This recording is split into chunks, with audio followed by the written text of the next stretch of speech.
मंत्रालयात आज दुपारी 12 वाजता राज्य मंत्रिमंडळाची बैठक, अवकाळी पाऊस आणि पाणी टंचाईवर चर्चा होण्याची शक्यता. पुण्याला पुढील 4 दिवस पावसाचा येलो अलर्ट. पुणे शहरासह जिल्ह्यात जोरदार पावसाची शक्यता. वातावरणातील बदलामुळे वादळी वाऱ्यासह पावसाची शक्यता हवामान खात्याकडून वर्तवण्यात आला अंदाज. नाशिकच्या त्र्यंबकेश्वरमध्ये तुफान पाऊस, अवकाळी पावसामुळे त्र्यंबकेश्वरचे रस्ते पाण्याखाली. त्र्यंबकेश्वर मार्केट परिसरात रस्त्यावर साचलं पाणी. नाशिकमध्ये गेल्या आठवड्यापासून अवकाळी पावसाचा धुमाकूळ. वादळी पावसामुळे सुमारे 250 झाडांची पडझड. झाडे उन्मळून पडल्याने वाहनं आणि घरांचं मोठं नुकसान. राज्यभरात अवकाळी पावसाचा कहर. कोकण, मराठवाड्यासह अनेक ठिकाणी जोरदार पावसाची हजेरी. अवकाळीमुळे शेतकऱ्यांचं मोठं नुकसान. पावसाळा जवळ आल्याने सिंधुदुर्ग जिल्ह्यातील प्रशासकीय कामांना वेग. कुडाळ शहरात होणारी पूरस्थिती लक्षात घेऊन नालेसफाईसाठी कुडाळ नगरपंचायतीकडून नालेसफाईच्या कामाला वेग. मनसे पक्षप्रमुख राज ठाकरे 15 आणि 16 मे रोजी नाशिक दौऱ्यावर. आगामी स्थानिक स्वराज्य संस्थेच्या निवडणुकीच्या पार्श्वभूमीवर राज ठाकरे यांचा महत्त्वाचा दौरा. सहकार कायद्यात आवश्यक बदलासाठी समितीची स्थापना करणार. मुख्यमंत्री देवेंद्र फडणवीस यांची मोठी घोषणा. आपल्या स्वीय सहाय्यकाच्या विवाह सोहळ्यात अमरावतीच्या अचलपूरचे भाजपचे आमदार प्रवीण तायडेंनी गायलं गाणं. प्रवीण तायडेंनी गायलेल्या गाण्याचा व्हिडिओ व्हायरल. भाजप नेत्या नवनीत राणांना जीवे मारण्याची धमकी. पाकिस्तानातून धमकी आल्याचा राणांचा दावा. साताऱ्यात दिव्यांग बांधवांच्या सुरू असलेल्या आंदोलनाला मंत्री शिवेंद्रसिंगराजेंची भेट. दिव्यांग बांधवांच्या मागण्या ऐकून घेत त्यावर लवकरच तोडगा काढण्याचं दिलं आश्वासन. कर्जमाफीच्या मुद्द्यावर बच्चू कडू आक्रमक. बच्चू कडू आज शिवेंद्रसिंगराजेंच्या घरासमोर रक्तदान आंदोलन करणार. 17 मे रोजी मुंबईत ठाकरेंच्या शिवसेनेची बैठक. प्रत्येक जिल्ह्याचा बैठकीत घेणार आढावा. आगामी पालिका निवडणुकींच्या पार्श्वभूमीवर बैठकीचं आयोजन. 10वीच्या परीक्षेचा आज ऑनलाईन निकाल. विद्यार्थ्यांना दुपारी 1 वाजता अधिकृत संकेतस्थळावर पाहता येणार निकाल. सकाळी 11 वाजता शिक्षण बोर्डाची होणार पत्रकार परिषद. एअर इंडियाची आज 8 ठिकाणांवरील उड्डाणे रद्द. जम्मू, अमृतसर सारख्या ठिकाणाची उड्डाणे रद्द. सुरक्षेच्या कारणास्तव उड्डाणे रद्द केल्याची माहिती. इंडिगोकडून आज जम्मू, अमृतसर, चंदीगड, श्रीनगर आणि राजकोटला जाणारी विमान उड्डाणं रद्द. इंडिगोने एक्सवर पोस्ट करत दिली माहिती. क्रिकेट प्रेमींसाठी मोठी बातमी. IPL 2025 पुन्हा होणार सुरू. BCCIकडून नवीन वेळापत्रक जाहीर. 17 मे पासून सामने होणार सुरू. अंतिम सामना 3 जूनला खेळवला जाणार.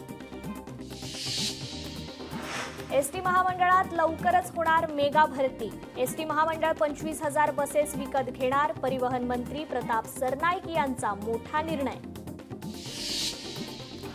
भीमा कोरेगाव हिंसाचार प्रकरणी चौकशी आयोगासमोर आज सुनावणी. हिंसाचारात फडणवीसांचा हात होता. महाविकास आघाडीचे सरकार असताना शरद पवारांचं वक्तव्य. या प्रकरणी पुरावे सादर करण्याच्या पार्श्वभूमीवर आज सुनावणी. पुण्यातील सावित्रीबाई फुले विद्यापीठातील स्पर्धा परीक्षा केंद्रातील पूर्वतयारी. अभ्यासक्रम निधी अभावी बंद. 2016 पासून UGC कडून विद्यापीठाला निधी नाही तर यंदाच्या अभ्यासक्रमासाठी आवश्यक परवानग्याही नाहीत. नागरिकांच्या अधिक सोयीसाठी पुणे पालिकेचा AC स्वच्छतागृह उभारण्याचा निर्णय. स्वच्छतागृहात इंटरनेट सुविधेसह मोबाईल, लॅपटॉप चार्जिंगची सुविधा असणार. स्वच्छतागृहासाठी महापालिकेने प्रस्ताव मागवलाय.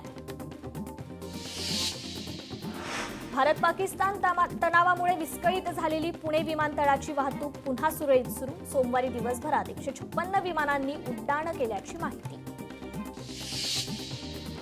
पाण्याचा गैरवापर करणाऱ्यांवर कारवाई होणार. पुणे महापालिकेचा निर्णय. रस्ते धुण्यासाठी पिण्याच्या पाण्याचा वापर. पाण्याचा गैरवापर केल्यास नागरिकांवर दंडात्मक कारवाई.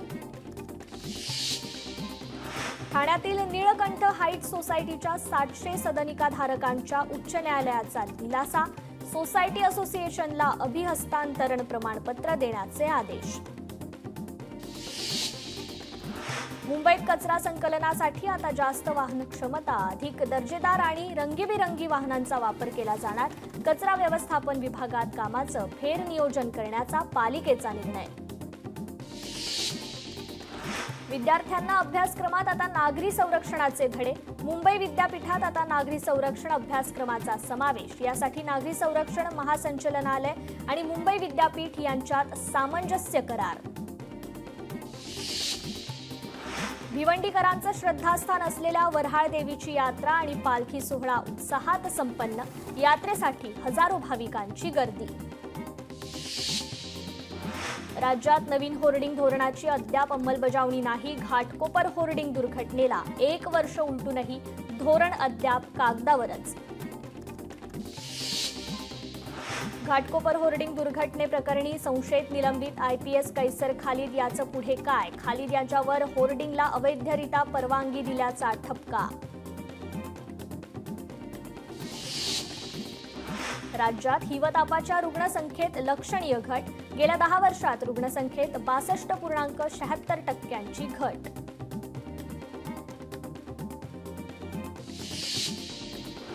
समाज घडवणाऱ्या संस्थांची ताकद वाढवण्यासाठी सामाजिक संस्था सशक्तीकरण परिसंवाद कार्यक्रम घाटकोपर इथे पार.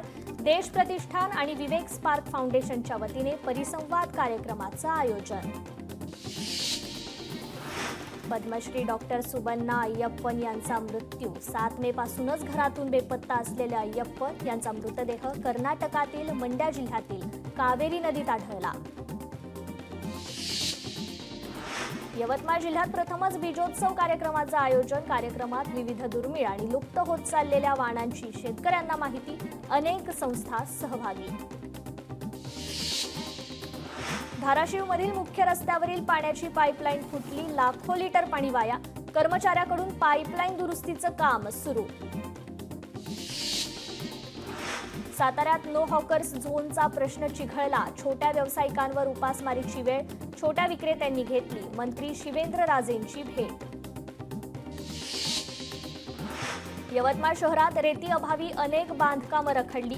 रेती तस्करांकडून अधिकची किंमत लावून नागरिकांची लूट. याकडे महसूल विभाग, खनिकर्म विभागासह स्थानिक पोलिसांचं देखील दुर्लक्ष.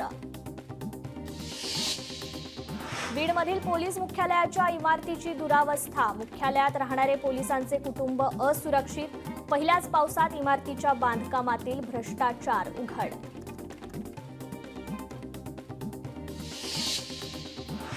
भारत पाकिस्तान शस्त्रसंधीनंतरही सांबा, जालंधर, पठाणकोट आणि बाडमेरमध्ये ड्रोन दिसले.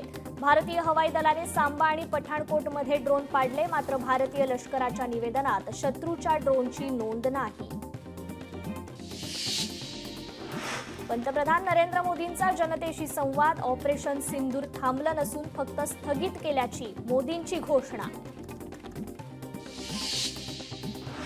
भारत यापुढे दहशतवादाला थारा देणार नाही. या अटीवर भारताने शस्त्रसंधी कबूल केल्याचं मोदींनी ठामपणे सांगितलंय. भारत पाकिस्तानच्या DGMOमध्ये फोनवरून झाली चर्चा. शस्त्रसंधीचं उल्लंघन होणार नाही, पाकिस्तानची ग्वाही. सीमावर्ती भागात नसलेल्या शाळा आजपासून होणार सुरू. जम्मू काश्मीरच्या शालेय शिक्षण मंत्री सकीना इटू यांची माहिती. वाशिम शहरात 2 गटात वाद झाल्याने दगडफेकीची घटना. अनेक जण जखमी. घटनेची माहिती मिळताच पोलीस घटनास्थळी दाखल. परभणीच्या पिंगळी येथे विहिरीत उडी मारून शेतकऱ्याची आत्महत्या. कर्जाला कंटाळून आत्महत्या केल्याची माहिती.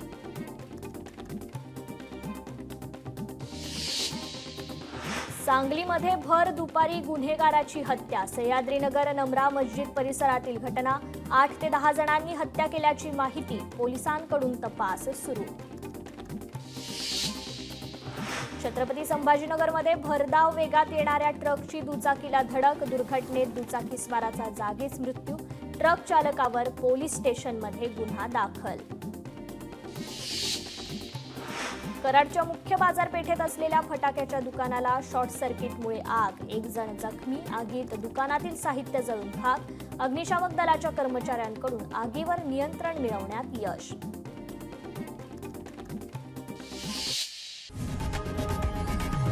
लोकशाही मराठी ऐका, पहा, जागरूक रहा.